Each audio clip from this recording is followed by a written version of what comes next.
Graça e paz, querido. Que alegria ter você aqui em mais uma matéria da Rede de Ensino Instituto Jaffa, do curso livre de Teologia. É isso daí. Estamos iniciando mais uma matéria tremenda, uma matéria poderosa, uma matéria necessária para os nossos dias, a matéria cura divina. A importância de nós entendermos que a natureza de Deus é cura. A natureza de Deus é curar toda enfermidade. E Ele é o Deus que nos dá saúde, Ele é o Jeová Rafá, Ele é o Senhor que sara. Então eu desafio você a fazer essa aula inteira e colocá-la em prática na sua vida e viver uma experiência de cura, viver uma experiência de milagre, viver uma experiência completa da salvação. Quando o Senhor veio nos dar salvação, Ele nos deu sozo, e sozo é salvação total e completa em todas as áreas da nossa vida. Nós temos aí diversas matérias nas nossas plataformas e você pode ser abençoado fazendo teologia na sua casa. É isso aí, você pode se programar no seu horário, na melhor hora do dia, você pode separar aí 30, 40 minutos, fazer sua aula, rever sua aula quantas vezes você desejar e também ajudar a divulgar, compartilha com outras pessoas a experiência que é estar fazendo esse curso livre de teologia na sua casa, no seu conforto, podendo aí confirmar a matéria através da apostila e também fortalecer aí o seu aprendizado através dos exercícios de fixação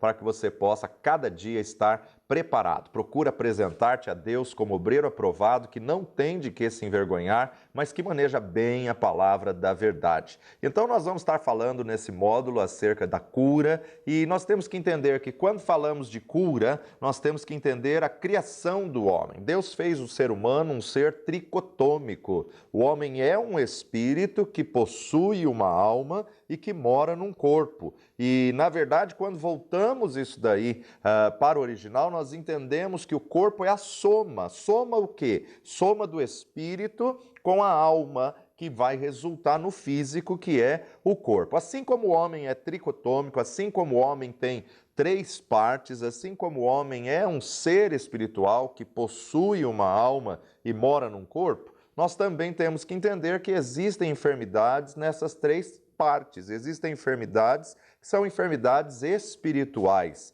Existem enfermidades que atacam o espírito, mas existem enfermidades que são enfermidades da alma, a qual nós falamos que são enfermidades psicossomáticas. Quando falamos de espírito, estamos falando de pneuma. Pneuma ou pneumáticas são enfermidades do espírito. E aí, quando falamos da alma, estamos falando da psique. Psique, psicossomático. Agora, interessante que a alma, ela também é a sede das emoções, vontades e pensamentos. Emoções, vontade e intelecto. É na alma que está justamente essa posição da decisão, do livre-arbítrio, dos registros, dos traumas. Há muitas enfermidades psicossomáticas que são, na verdade, crises na mente, que são crises na alma, são crises psíquicas que podem aí refletir até no corpo, que podem até trazer uma consequência, são as famosas enfermidades psicossomáticas, né?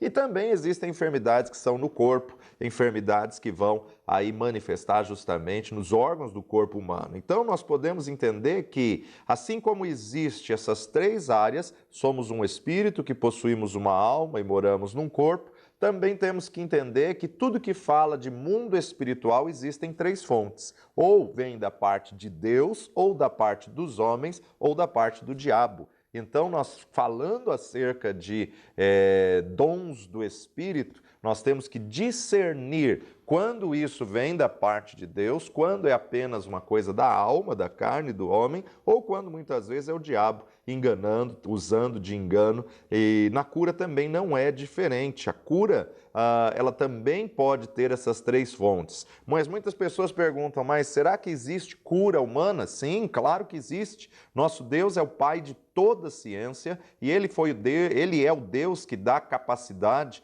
a todos aqueles que estudam a ciência, que meditam aí na composição humana. Então, na verdade, nós podemos sim ter curas humanas e entendermos que Deus é o Deus que usa os médicos para poder trazer a cura. Os homens podem gerar a cura através aí de ciências, através aí de conhecimento, através aí de tantas formas que têm sido descobertas na ciência para poder fortalecer e poder curar o corpo humano. E isso Deus pode usar um médico, pode usar um remédio, Deus pode usar um tratamento, e nós vamos entender a essência da palavra cura para que nós possamos, então, distinguir, né? Claro que você tem que discernir o que é cura humana para o que é cura divina. E cura maligna existe? Sim, infelizmente, nós sabemos que o diabo não faz nada de bom, mas na verdade ele troca, né? Ele faz uma barganha, ele faz uma troca. A pessoa muitas vezes vai buscar em segmentos malignos, em segmentos aí satânicos, e aparentemente ela está curada, ou seja, saiu aquele sintoma, saiu aquela dor, saiu aparentemente aquela enfermidade, mas a cura maligna o diabo cobra caro. E aí então ele vai preparar algo ou transferir essa enfermidade para outro órgão e aí trazendo então consequências muito piores e terríveis. Então muitas vezes quando falamos com cura divina acerca desse tema, nós vamos nos defrontar com pessoas que dizem: ah, mas eu fui curado em certo segmento, eu fui curado em certa seita, em certa prática que foi feita. Então, na verdade, as pessoas ficam na dúvida, né? Se houve ou não essa cura que aconteceu em algum outro segmento que não seja o cristão, que não seja evangélico ou religioso. E o que nós podemos entender quanto a isso? Quando é uma instituição médica, uma instituição científica, sabemos sim que Deus é o Deus que capacita os homens para poder desenvolver aí processos, tratamentos para levar a pessoa à cura ou até medicamentos. Por outro lado, quando é a nível espiritual, nós entendemos então que o diabo faz uma troca aonde muitas vezes ele vai se aproveitar da fragilidade da pessoa que está enferma e vai então pedir sacrifícios, pedir aí uma série de coisas que é muito triste nós vermos o engano de Satanás na vida das pessoas. Então os homens podem também ser usados para ministrar cura. A nível de conhecimento humano, a ciência ou a medicina, a gente pode falar aí acerca da cura humana. Agora, Satanás, ele não é criador, ele é imitador das coisas de Deus e tudo que Deus cria, ele copia, ele tenta imitar aquilo que Deus faz. Então, o mundo espiritual, ele é um mundo que é regido por duas forças. Uma força infinitamente maior, que é a força do nosso Deus, e uma força infinitamente menor, que é a força de Satanás. E nós entendemos que no mundo espiritual há então poder divino e a ação maligna. E nessa ação maligna, eu vou definir que não há uma cura propriamente dito. O que há, na verdade, é uma transferência. Ou seja, a pessoa vai lá, busca e ela tem a sensação de estar curada, ou muitas vezes o próprio diabo que colocou a enfermidade, então ele detém a enfermidade, ele retira a enfermidade por um tempo, até então se manifestar de outra forma, né? Ou em outro órgão do corpo humano, ou uma enfermidade pior, porque o diabo nunca vai dar nada de bom para ninguém, porque ele é maligno, ele é mau, ele é enganador, ele é encantador e muitas vezes ele vai usar de encantamento para poder levar a pessoa a esse engano maligno. Mas a palavra de Deus nos diz que toda boa dádiva e todo dom perfeito vem do alto, do Pai das luzes que nos criou. Então ele sim é o Deus que é bom, que faz todas as coisas. O diabo ele veio para roubar, matar e destruir. Essa é a missão e o propósito de Lúcifer depois de ele ter caído. Essa é a missão de Satanás, roubar os seus sonhos, seus projetos, seus alvos, roubar a sua saúde, roubar a tua paz, a tua alegria, né? Matar os teus sonhos, matar aí a tua vida, levar você aí a desespero, a essa agonia, a essa angústia e destruir aí todo e qualquer propósito divino para a vida do ser humano, mas a palavra de Deus nos diz, você estando em Cristo, maior é aquele que está conosco do que aquele que está no mundo, e assim que você firma uma aliança com Deus Todo-Poderoso, as portas do inferno não prevalecerão contra a tua vida. Mas nunca se esqueça que a missão do diabo é roubar, matar e destruir. Então, entenda que existe sim uma cura humana, como também existe uma cura maligna, né? Se é que a gente pode chamar isso de cura, mas existe também uma cura divina. A nível de cura humana, um médico, muitas vezes nós observamos, eles comprovam muitas ações sobrenaturais, a qual eles atribuem ao poder da fé, ao poder de uma força superior. Muitos médicos, até que ateus, muitas vezes não vão ter o entendimento dessa ação de Deus, mas vão sim entender da ação da fé, até a ciência tem comprovado a ação da fé na psique humana, né? Uma das piores coisas que se pode acontecer na vida de qualquer pessoa é a sensação de impotência, inclusive na vida de muitos médicos, né? Que diante de algumas enfermidades que não tem mais jeito, eles se sentem impotentes, se sentem aí amarrados e impedidos de poder fazer, principalmente quando se tem uma afetividade e uma ligação emocional com o paciente. Aí você vê que muitos deles sofrem com essa situação de impotência diante de uma enfermidade aos olhos dos homens desenganado. E quando há uma manifestação do poder de Deus, há uma alegria muito grande de nós vermos aí a ação de Deus trazendo cura e restauração. Então, na verdade, existem manifestações diferentes de cura. A própria palavra de Deus nos diz, até pela visão divina, até pela visão espiritual, até pela visão bíblica, também vão ter maneiras diferentes da cura se manifestar. Existem a cura pelos 9 dons do Espírito descritos ali em 1 Coríntios 12, a gente vai ler esse texto muitas vezes, e a outros deu dons de curar. Dons de curar, o próprio texto já traz a palavra no plural, já traz a palavra mostrando que é uma variedade de dons de cura, e a palavra de Deus nos mostra que há uma ação espiritual, que há um dom espiritual que é de manifestar a cura apresentado em 1 Coríntios 12. Além da cura pelos dons do Espírito, também existe a cura pela fé, ou seja, não foi uma ação sobrenatural de um dom do Espírito Santo, não foi alguém que tinha esse dom, essa dádiva de Deus de impor as mãos e curar, mas através de uma ação de fé. Eu creio e eu clamo ao Senhor e o Senhor responde. Quantos milagres que Jesus fez, que Jesus declarou, a tua fé te curou, vai em paz e não peques mais, a tua fé te salvou. E também existe uma terceira forma de cura divina, que é através da autoridade do nome de Jesus, a qual aquela pessoa que tem uma experiência rema, uma revelação com Deus Todo-Poderoso, de poder entender, imporão as mãos sobre os enfermos e eles serão curados. Eis que vos dou poder e autoridade, em meu nome expulsarão demônios, falarão novas línguas, curarão as enfermidades. Então, na verdade, existem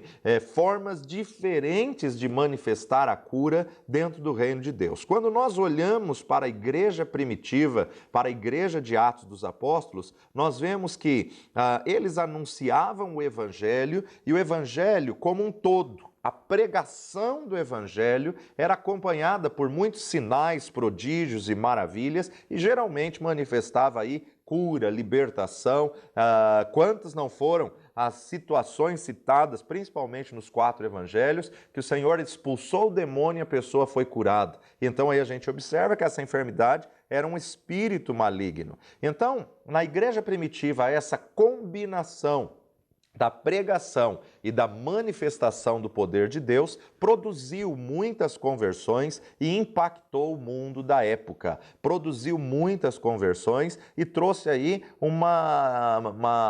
atraiu a atenção para as boas novas do Evangelho. Aliás, boas novas são boas notícias. E qual notícia melhor que aquela pessoa que está enferma possa ter, se não for: vem cura para você, existe um Deus que cura, existe um Senhor que levou na cruz do Calvário toda a enfermidade. Essas são as boas novas do Evangelho, né? Profetizada desde o profeta Isaías e manifestada na vida e no ministério do nosso Senhor Jesus Cristo. É bem verdade que há muitas igrejas que não aceitam o ministério, a manifestação de cura, então precisam ainda redescobrir o ministério da cura, porque muitos creem que não é para os nossos dias. Mas não existe no Novo Testamento nenhum registro de que essa unção de cura tenha terminado, tenha se acabado com os apóstolos do Cordeiro. Já falamos em outra matéria da distinção entre apóstolos do Cordeiro e apóstolos da graça. Apóstolos do Cordeiro só pode ser os 12, porque para ser apóstolo do Cordeiro tem que ter visto Jesus em carne e sangue, tem que ter sido testemunha ocular do ministério de Jesus fisicamente, da sua morte, crucificação, sepultamento e ressurreição, e tem que ser testemunha ocular da sua aparição após a morte. Então, esses são os apóstolos do Cordeiro. Essas são as características, as exigências para que a pessoa se enquadre como apóstolo do Cordeiro, só os 12. Né? Matias substituiu Judas, só os 12. Mas além dos apóstolos do Cordeiro, a palavra de Deus nos fala sobre os 5 ministérios. Ele mesmo, quem? O próprio Senhor Jesus Cristo. Ele deu uns para apóstolos, outros para profetas, outros para evangelistas, outros para pastores e mestres, querendo o aperfeiçoamento de todos os santos. O nosso Senhor Jesus Cristo e a própria palavra de Deus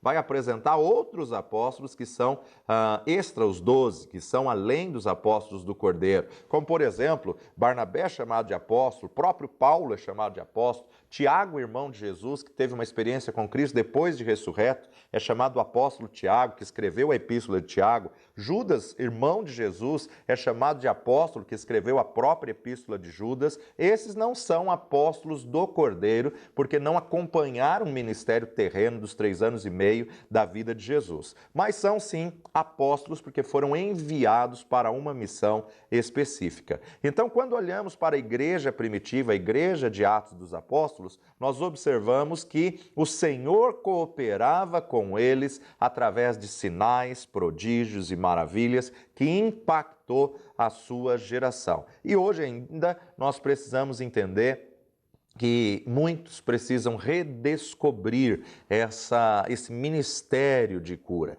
A compaixão humana, ela é algo que impele a orarmos pelos doentes, né?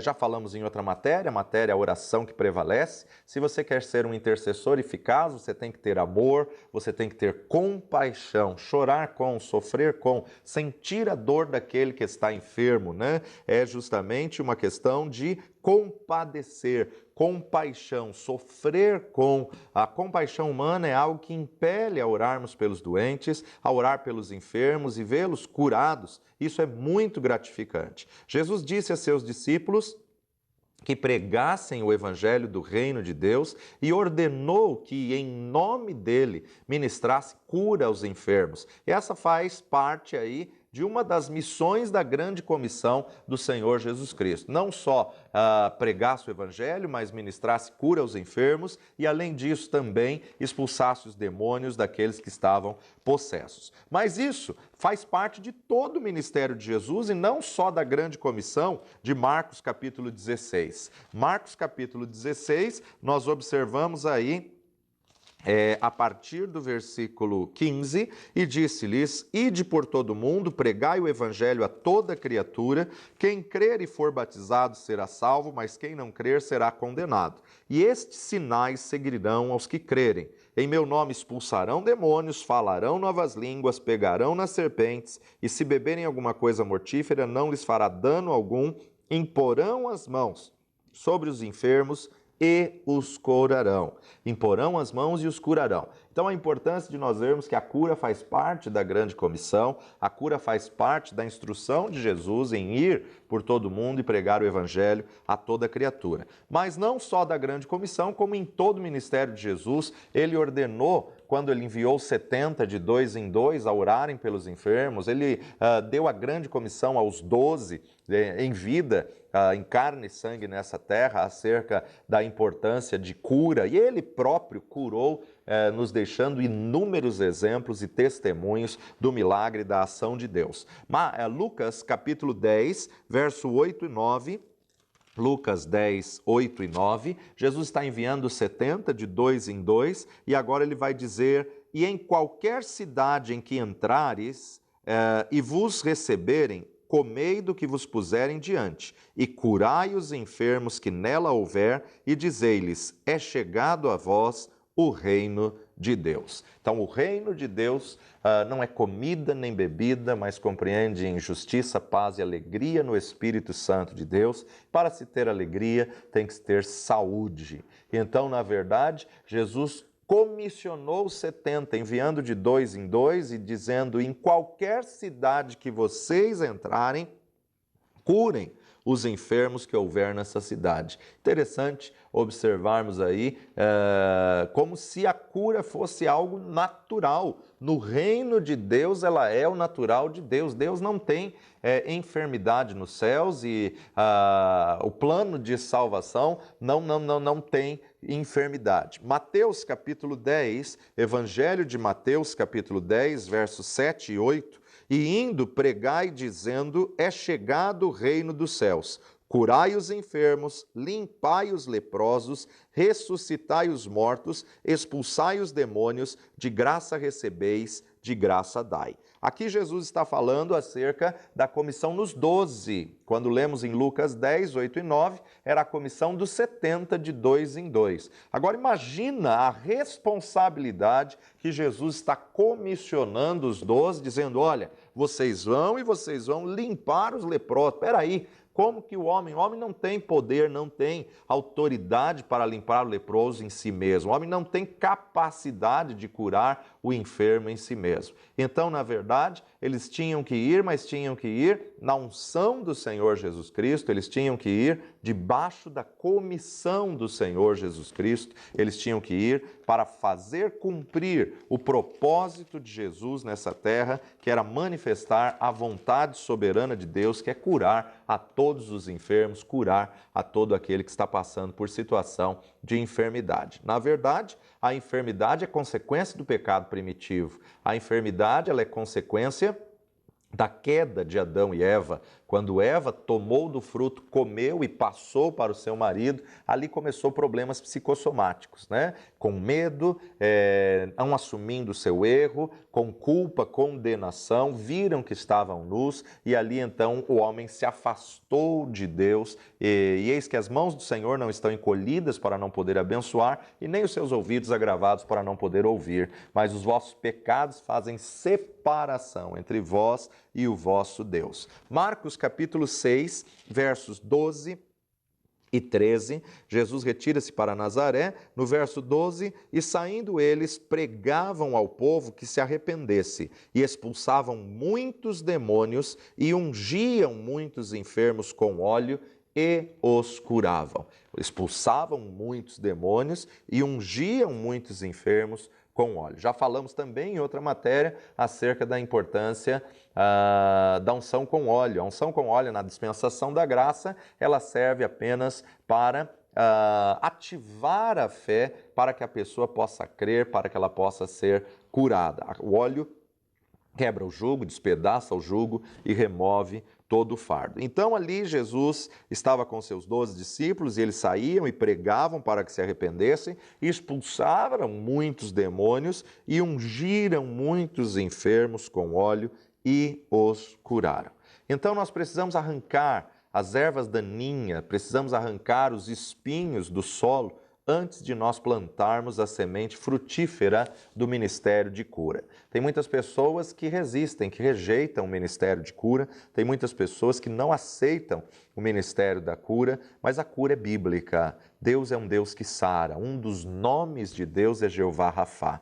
O Novo Testamento deixa bem claro de que Jesus entregou à igreja a autoridade sobre Satanás, sobre o pecado e sobre as doenças. Jesus resgatou, tomou as chaves da morte e da vida das mãos do diabo e ele deu essa autoridade, essa chave à igreja. Te darei as chaves do reino. No reino de Deus existem chaves, e as chaves que existem no reino, uma delas é a chave da cura. Agora nós precisamos entender exatamente o que é a cura divina para que nós possamos desfrutar do benefício da cura. Cura divina é a cura concedida pelo Senhor Deus, é a cura que ultrapassa a mente humana.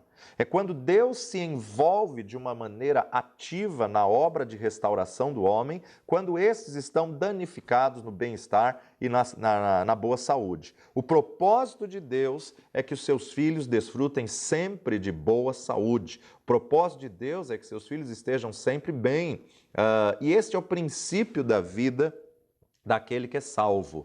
Ele quer que seus filhos estejam bem, tanto espiritualmente quanto emocionalmente, como também fisicamente. A cura divina, ela é o natural de Deus, né? Não é o pode ser sobrenatural para nós, mas na verdade ela é a ação natural de Deus. Agora, nessa matéria, eu não estou preocupado com a doutrina de cada igreja, seja ela tradicional, seja ela pentecostal, renovada, ou seja ela comunidade, mas o que nós vamos nos ater é a verdade da palavra de Deus, né? É bem verdade que você já vem com uma bagagem, você já vem com um conceito ou até um preconceito acerca de cada matéria, mas você tem que deixar toda essa bagagem de lado, todo preconceito de lado e ver o que verdadeiramente a palavra de Deus está nos dizendo. 1 Tessalonicenses, capítulo 5, versículo 23, nos diz: "E o mesmo Deus de paz vos santifique em tudo, e todo o vosso espírito e alma e corpo sejam plenamente conservados irrepreensíveis para a vinda de nosso Senhor Jesus Cristo." Veja que Paulo está dizendo aos irmãos de Tessalônica: todo o vosso espírito e alma e corpo. Então nós vamos observar que Paulo está dizendo que cada parte do homem, a tricotomia, o espírito, a alma e o corpo, podem sim ser conservados irrepreensíveis. E além de ele ser irrepreensível, de não dar motivo nenhum para ser repreendido por nada e ninguém a nível de pecado, de ações, a nível de pensamento, também a nível de enfermidade. Ou seja, o corpo irrepreensível seja conservado irrepreensível. A palavra de Deus nos diz que o homem é um espírito e que possui uma alma e mora num corpo. Então, na verdade, como somos seres espirituais, o espírito é eterno. Assim como Deus é espírito e quando ele soprou o fôlego de vida nas narinas de Adão, ele soprou do seu espírito no boneco de barro e o boneco de barro, Adão, se tornou homem. E aí então o fôlego de vida veio para esse homem que é o espírito. Então o homem é um espírito que possui uma alma onde está a sede da vontade, pensamento, intelecto, emoções. E mora num corpo. Então o homem também é um ser trino. Assim como Deus é Deus Pai, Deus Filho, Deus Espírito Santo, o homem também é um ser trino que é composto de espírito, alma e corpo. Então podemos dizer que o homem é um ser espiritual e como um ser espiritual ele foi criado à imagem e semelhança de Deus. Como um ser espiritual ele foi criado à imagem e semelhança, porém agora ele possui uma alma e mora num corpo. Então temos que entender que assim como existe o mundo espiritual, também existe o mundo natural. E o mundo natural é físico, é palpável, é matéria. E a matéria, ela faz parte do mundo físico, como também no mundo espiritual nós temos aí as coisas espirituais que, embora sejam invisíveis, são reais. No mundo físico, no mundo natural, o homem tem acesso através do corpo no mundo físico. Então, através de algo material, através de algo físico, o homem tem acesso no mundo natural. Mas Deus também planejou, Deus também projetou o ser humano para ser um ser espiritual. Aliás, ele planejou para ser um ser espiritual e colocou um corpo físico para o mundo natural. Por isso que os céus são os céus do Senhor, mas a terra ele a deu aos filhos dos homens. Então nós podemos entrar em contato com o mundo espiritual no nosso espírito. Através do nosso espírito, quando aceitamos Jesus como Senhor e Salvador, o Espírito Santo de Deus vem habitar em nosso espírito. E quando ele habita em nosso espírito, na verdade, nós temos que mortificar as coisas da carne para que o espírito prevaleça sobre toda desejo, vontade e sentimento da carne. E aí então nós podemos entrar em contato com o mundo espiritual somente através do Espírito. Através do Espírito Santo no nosso espírito é que nós temos contato com o mundo espiritual. Então temos um espírito e é no espírito que nós podemos entrar em contato com as coisas espirituais. Mas a Bíblia diz que Deus fez o homem uma alma vivente. E a alma é o meu ego, a alma é o meu eu, a alma é a sede da minha vontade, pensamento e intelecto, emoções, sentimento. É onde eu tenho a consciência de quem eu sou. É na minha alma que eu recebo informações do mundo físico, mas também recebo informações do mundo espiritual. Pelo mundo físico, eu recebo informações através do meu corpo, e no meu corpo tem os 5 sentidos: visão, tato, olfato, audição e gustação. Então, pelo meu corpo, eu vou, na verdade, ter contato com o mundo físico. E pelo meu espírito, eu recebo informações no meu espírito. Por isso que Paulo diz que as coisas espirituais se discernem espiritualmente. E o homem natural não consegue entendê-las porque elas são espirituais. Então, a minha alma, ela é o centro de captação de informação, de recebimento, tanto do mundo físico quanto do mundo espiritual. E é na minha alma que eu recebo que vai ter no centro da alma o livre-arbítrio, que vai ter no centro da alma o poder de decisão. Uma decisão para influenciar tanto no mundo espiritual quanto no mundo físico. Então a alma é a sede, a alma é o centro da minha vida. E é ali que está a minha personalidade. E existem hoje ciências que vão trabalhar especificamente com a alma, que são as famosas terapias, né? Ou psico, né? Tudo que trabalha com a psique, com a alma, psicoterapia, psicologia, psiquiatria, está tratando com a alma. O homem, o médico natural, ele trabalha muitas vezes com o corpo. Agora depende da sua especialidade, ele vai trabalhar com uma área específica do corpo. Naturalmente, ele é treinado, ele é estudado e ele desenvolve um conhecimento e se especializa em cima de uma área do corpo humano.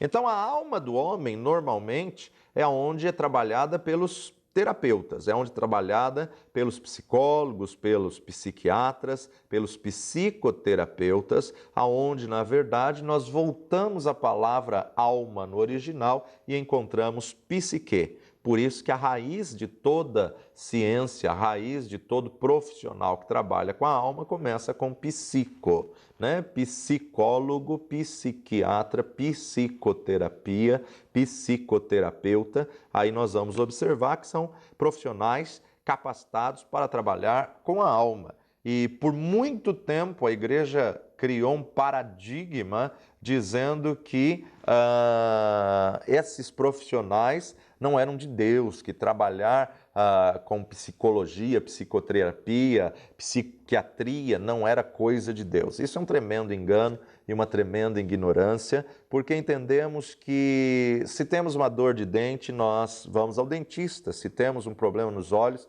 vamos ao oftalmo. Se temos um problema na coluna, nós procuramos um especialista. E se temos um problema na mente, na alma, é demônio. Não. Temos que entender que o homem é um espírito que mora numa alma e possui um corpo, e essa alma, ela pode ter crises, essa alma, ela pode ter problemas, essa alma pode ter conflitos. E não é, na verdade, um pecado ou não é do diabo a psicologia, a psiquiatria, muito pelo contrário, é uma ciência que beneficia o ser humano para tratar dos problemas e das crises emocionais, dos problemas e das crises da alma. O ser humano também tem um espírito que é conhecido como o espírito humano.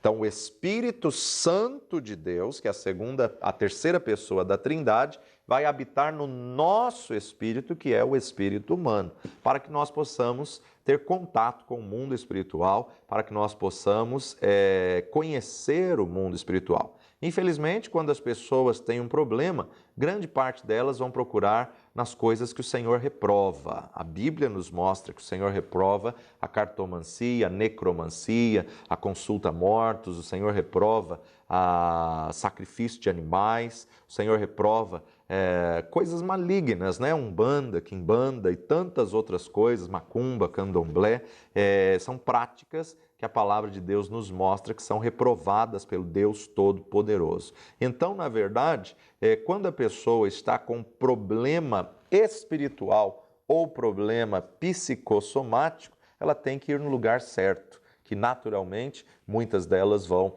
no lugar errado, vão buscar aonde o Senhor não permite que nós venhamos buscar. Nós devemos estar buscando a presença de Deus nas nossas vidas continuamente, e através da Bíblia Sagrada é que nós vamos ter o discernimento, através da Bíblia Sagrada é que nós devemos buscar o conhecimento e a terapia em Deus para a nossa cura, porque a palavra de Deus nos dá saúde, ela é vida para os que a acham e saúde para todos aqueles que nela meditam. Então, no original, a palavra espírito no original é pneuma. Pneuma é o espírito, né? Por isso que nós temos a pneumatologia, doutrina do Espírito Santo de Deus, né? Então, no original, pneuma é espírito. Somos um pneuma que possuímos uma psique. Psique é a alma, como nós já temos falado até aqui.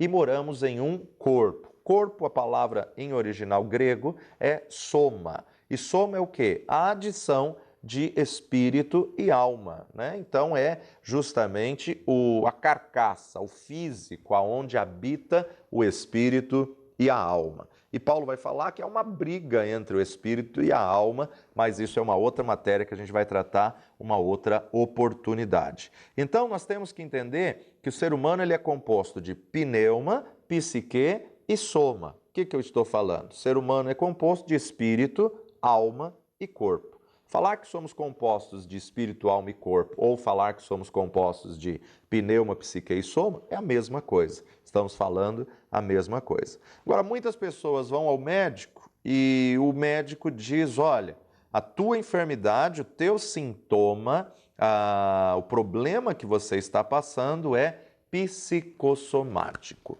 O que é um problema psicossomático? Psicossomático é uma enfermidade que começa na alma, é uma enfermidade que começa na psique e depois pode até apresentar sintomas no corpo, como no caso de alergias, como no caso de enfermidades psicossomáticas. Os médicos estão hoje dizendo que a maior parte das enfermidades dos nossos dias são psicossomáticas, ou seja, situações mal resolvidas na alma que vão manifestar no corpo, dizendo justamente de um problema, afirmando justamente de uma questão.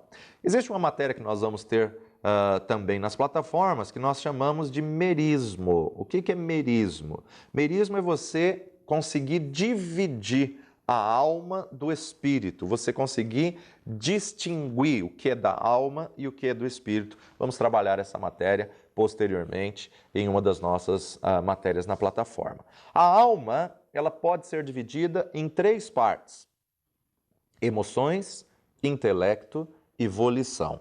Emoção é justamente onde está os sentimentos, emoção é onde vão estar aí a parte onde nós observamos que é o afeto, né? As emoções, os sentimentos, o afeto. Intelecto é onde estão os registros, intelecto é onde está tudo que você busca de conhecimento. Dentro do intelecto que a gente vai falar sobre consciência, inconsciência, subconsciente.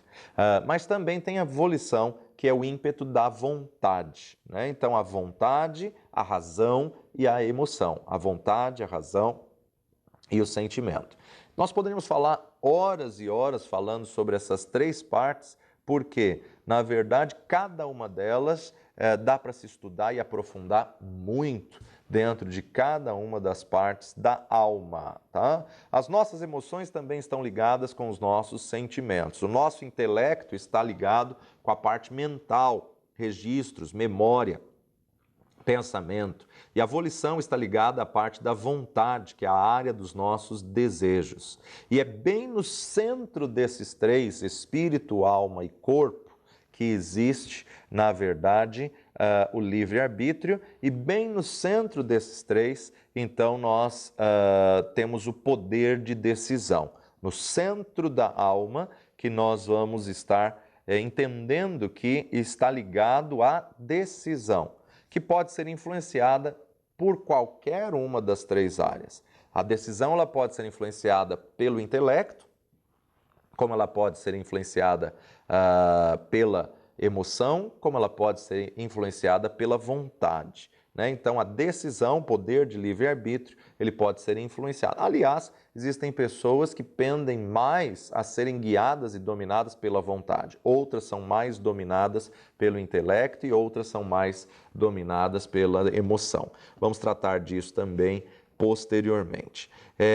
A vontade está ligada à área do desejo.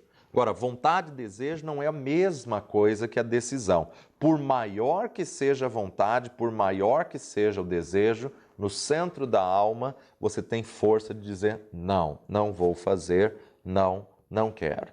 Né? Todas as coisas me são lícitas, mas nem todas as coisas me convêm. Então, entendendo isso, vai clarear para diversas matérias que você vai ter aqui na plataforma, para você poder distinguir, discernir o que é do espírito, o que é mais da alma. O mais difícil é você definir a vontade e diferenciar a vontade de decisão, né? Se tudo que você tivesse vontade de fazer, você tivesse decidido fazer, onde você estaria hoje, né? Nem tudo aquilo que é vontade é pecado, né? Muitas vezes a pessoa está no alto de um edifício, ela tem vontade de voar. Então não está falando de uma questão de pecado, mas ela tem que decidir que ela não vai voar por causa da lei da física, porque se ela voar dali, ela morre. Então, na verdade, se tudo aquilo que você tivesse vontade de fazer, você tivesse decidido fazer, com certeza você não estaria mais vivo, com certeza estaríamos mortos. Por quê? A vontade, muitas vezes, te vai pelo desejo, pelo ímpeto, e nem sempre isso é possível dentro do corpo humano.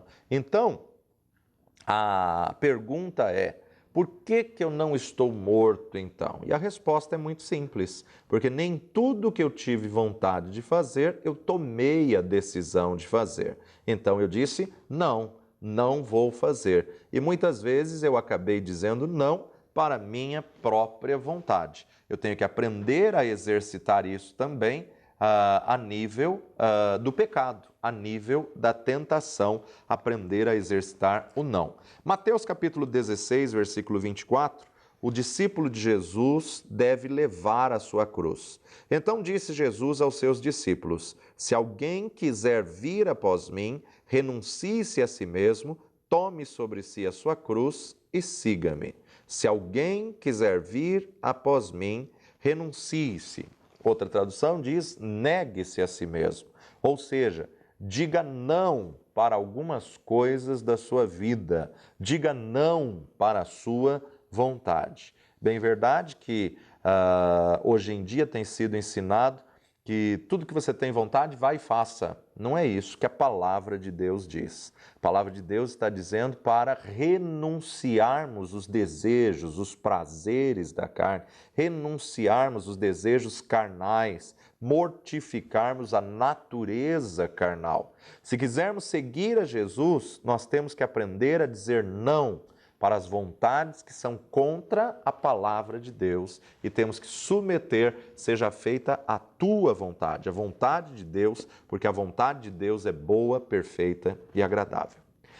A alma não gosta de fazer a vontade do Espírito. A alma gosta de satisfazer o desejo da carne. A alma, ela pende à natureza carnal, porque quando nós temos a alma dominando o corpo, isso significa uma natureza carnal. Uma natureza carnal é dominada pela alma. E a alma, ela gosta de satisfazer a carne. Então, o que o apóstolo Paulo disse lá em Romanos, o bem que eu quero fazer, esse eu não faço, e o mal que eu não quero, esse eu faço, ele estava falando dessa batalha, dessa luta interior do espírito contra a carne e da carne contra o espírito. Existe uma lei adâmica dentro de nós, nós somos descendentes de Adão, e aí, porque ele pecou, ele contaminou a espécie humana, porque um pecou, todos pecaram e destituídos estão da glória de Deus. E então, essa lei é a lei do conhecimento do bem e do mal, porque eles comeram do fruto do bem e do mal. Então eu conheço o mal, mas como eu estou separado de Deus, não consigo fazer o bem. Não tenho forças para fazer o bem. Da mesma forma que eu conheço o bem e muitas vezes não consigo, não tenho forças para fazer o bem que eu conheço. Só em Cristo é que eu vou renunciar à vontade da carne, só em Cristo é que eu vou conseguir anular o mal e vou conseguir forças para praticar o bem. Quando houve a queda adâmica, o homem perdeu o seu relacionamento espiritual com Deus. O homem se afastou de Deus. A ordem de Deus é: não coma do fruto do conhecimento do bem e do mal, porque quando comerdes, certamente morrerás. Quando a palavra no original está falando, não coma, porque se você comer, morrendo, morrerás. Quando vieram traduzir isso para o português, acharam que ia ficar uma redundância, morrendo morrerás. Mas a grande verdade é que no original está mais próximo do morrendo morrerás, essa importância de nós entendermos que a primeira morte é a morte espiritual. Quando dela comerdes, morrendo espiritualmente, morrerás fisicamente. A morte física é consequência da morte espiritual. Então o homem se afastou de Deus, e morte é afastamento. Então o homem morreu espiritualmente. O homem perdeu o seu relacionamento espiritual com Deus e ele passou a ser governado pelos 5 sentidos, passou a ser dominado pela alma. E a alma ficou descontrolada. A partir do momento que ele foi governado pela alma e a alma ficou descontrolada, então seu corpo começou a ter enfermidades. E agora, então, o ser humano está totalmente desequilibrado porque perdeu o relacionamento com o Criador, porque perdeu esse relacionamento com Deus. A cura divina, ela não está só ligada às enfermidades no físico, às enfermidades no corpo, não. Deus é um Deus completo e Ele quer te curar completamente, espírito, alma e corpo. Mas o processo de cura começa no espírito quando recebemos Jesus como Senhor e Salvador das nossas vidas. A Bíblia chama a junção do corpo e a alma, ou o corpo sendo dominado pela alma, a Bíblia chama de natureza carnal, ou seja, carne.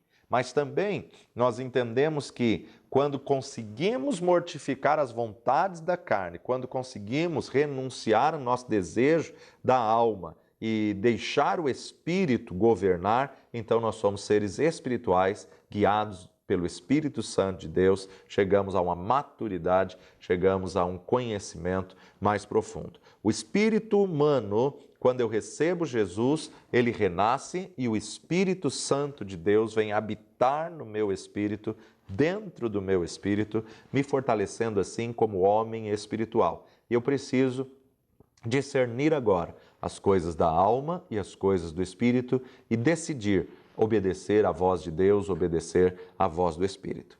Essa foi uma abertura a qual nós fizemos aí um pano de fundo, fizemos aí uma estrutura para poder falar acerca da cura divina, que nós vamos continuar na nossa próxima matéria, porque Deus é um Deus que quer te curar. Fique conosco, que Deus te abençoe, ouça essa aula quantas vezes você necessitar para que essa verdade esteja impregnada na sua vida e você possa viver uma cura divina a cada dia. Que o Senhor te abençoe, até a próxima aula.